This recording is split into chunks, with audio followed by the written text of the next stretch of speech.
প্রিয় দর্শক, কে এই দাজ্জাল? দাজ্জাল দেখতে কেমন হবে? কেন দাজ্জালের জন্মের সময় তার পিতা তাকে মেরে ফেলতে চেয়েছিলেন? দাজ্জাল কবে পৃথিবীতে আসবে? তার কি ক্ষমতা থাকবে? আর কেন আল্লাহ দাজ্জালকে দিয়ে আমাদের এই ভয়ঙ্কর পরীক্ষা নেবেন? এসবের শেষ পরিণতি কি হবে?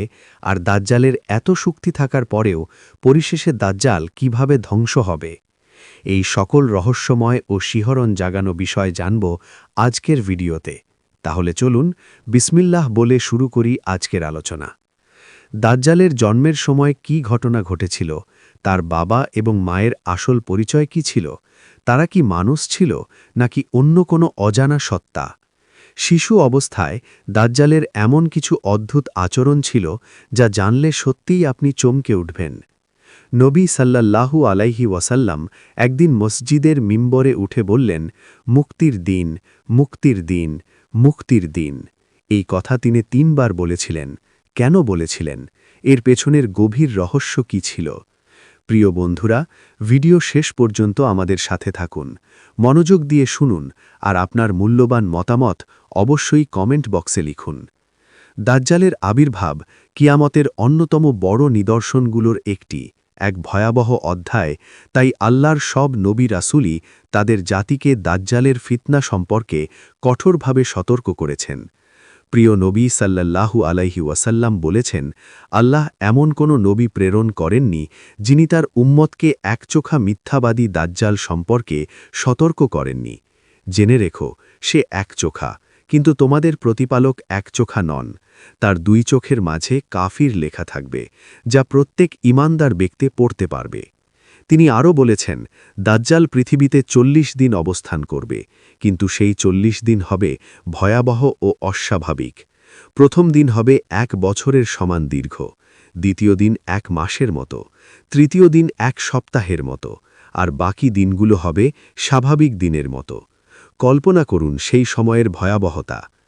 মসিহ দাজ্জাল সম্পর্কে বলা হয়েছে, তার পিতা ও মাতা ৩০ বছর ধরে সন্তানহীন ছিলেন। দীর্ঘ অপেক্ষার পর তাদের একটি একচোখা সূত্র সন্তান জন্ম নেয়, যে ছিল অত্যন্ত ক্ষতিকর এবং অশুভ লক্ষণযুক্ত। তার চোখ ঘুমিয়ে পড়ত, কিন্তু তার হৃদয় কখনো ঘুমাত না। তার পিতা ছিলেন দীর্ঘকায়, কিন্তু শরীরে তেমন মাংস ছিল না। নাক ছিল পাখির ঠোঁটের মতো বাঁকানো, আর তার মা ছিলেন ভারী দেহের, লম্বা হাত ও বড় বুক বিশিষ্ট। এই সন্তান একচোখা অবস্থায় জন্ম নেয় এবং প্রায় সারা দিন ঘুমিয়ে থাকত। খুব সামান্যই দুধ পান করত, ফলে তার মায়ের শরীরে অতিরিক্ত দুধ জমে গিয়ে বিষক্রিয়ায় তার মৃত্যু হয়। কি মর্মান্তিক ঘটনা! এরপর তার পিতা ছাগল ও গরুর দুধ খাইয়ে তাকে বড় করতে থাকে। দাজ্জাল এতটাই নিস্তব্ধ থাকত যে তার পিতা অনেক সময় ভাবতেন সে হয়তো মারা গেছে। বুকের কাছে কান লাগিয়ে হৃৎস্পন্দন শুনে নিশ্চিত হতেন সে বেঁচে আছে। নবী সাল্লাল্লাহু আলাইহি ওয়াসাল্লাম বলেছেন, তার চোখ ঘুমাবে, কিন্তু তার হৃদয় কখনো ঘুমাবে না। দাজ্জালের চেহারা সম্পর্কে নবী সাল্লাল্লাহু আলাইহি ওয়াসাল্লাম বিস্তারিত বর্ণনা দিয়েছেন। তিনি বলেছেন, তার ডান চোখ হবে ফোলা আঙুরের মতো। সে মিথ্যাভাবে দাবি করবে, আমি তোমাদের প্রভু।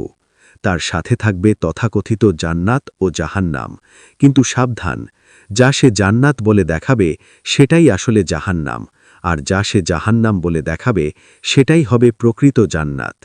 সে আকাশকে আদেশ দেবে, বৃষ্টি নামবে, জমিনে ফসল গজাবে। একজন মানুষকে হত্যা করে আবার জীবিত করে বলবে, এই কাজ কি আল্লাহ ছাড়া আর কেউ করতে পারে? এবং অনেকেই বিভ্রান্ত হয়ে তাকে বিশ্বাস করবে। তার ফিতনা হবে মানব ইতিহাসের সবচেয়ে ভয়াবহ পরীক্ষা। মানুষ আতঙ্কে পালাবে, লুকিয়ে থাকবে। সে বাতাসের গতিতে পৃথিবীর এক প্রান্ত থেকে অন্য প্রান্তে ছুটে বেড়াবে। কিন্তু মনে রাখবেন, সে মক্কা ও মদিনায় প্রবেশ করতে পারবে না, কারণ ফেরেশতারা সেখানে পাহারা দেবেন। রাসূলুল্লাহ সাল্লাল্লাহু আলাইহি ওয়াসাল্লাম বলেছেন, যখন দাজ্জাল উহুদ পাহাড়ে উঠে মদিনার দিকে তাকাবে, তখন মদিনা ৩ বার কেঁপে উঠবে। সেই কম্পনে মুনাফিক ও পাপাচারীরা বের হয়ে তার দিকে যাবে। সেটাই হবে মুক্তির দিন, যেদিন মদিনা শুদ্ধ হবে। দাজ্জাল ৪০ দিন দুনিয়ায় অবস্থান করবে। তার ফিতনা ছড়িয়ে পড়বে সর্বত্র। কেবল অল্প সংখ্যক প্রকৃত মুমিন রক্ষা পাবে। তারা আশ্রয় নেবে এবং চরম কষ্টের সম্মুখীন হবে।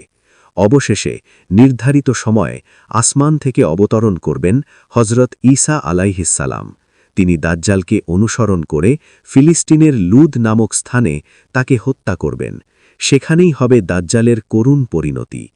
এভাবেই শেষ হবে সেই ভয়াবহ ফিতনার অধ্যায়, আর পৃথিবীতে নেমে আসবে শান্তি।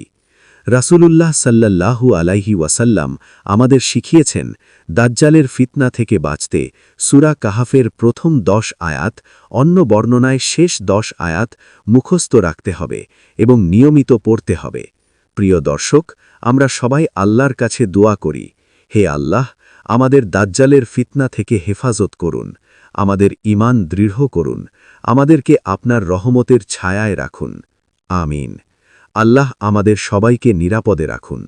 আসসালামু আলাইকুম ওয়ারাহমাতুল্লাহ। ভিডিওটি ভালো লাগলে লাইক দিন এবং আমাদের চ্যানেলটি সাবস্ক্রাইব করুন, যাতে নতুন ভিডিও মিস না হয়।